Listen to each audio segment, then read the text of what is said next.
2019च्या निवडणुकीमध्ये दीपक साळुंखेंसोबत 10 लाखाची पैज लावली होती. रणजितसिंह निंबाळकर निवडून येणार नाहीत असं साळुंखे सांगायचे. सोलापूरमधील भाषणामध्ये पालकमंत्री जयकुमार गोरे यांचं हे वक्तव्य होतं. सांगोल्यामध्ये लीड बाबत दुसरी पैज लावली होती असं जयकुमार गोरे म्हणाले.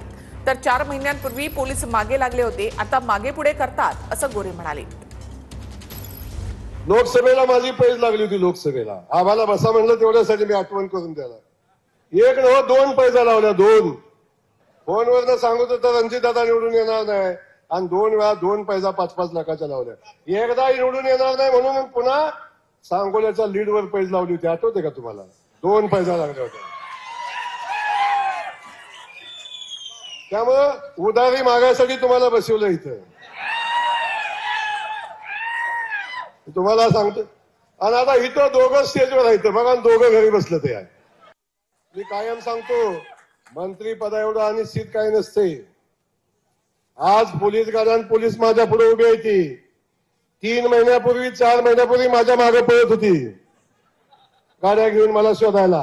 अनेक लोक म्हणतात मला पालकमंत्री का केलं. अनेक लोक परावर बसून आपली आपली मतं मांडतात. गोऱ्याला का आणला इकडं? मला विचार करून साहेबांनी इकडे पाठवलंय, आणि मला ज्या उद्दिष्टासाठी पाठवलंय ते उद्दिष्ट पूर्ण केल्याशिवाय परत जाणार नाही.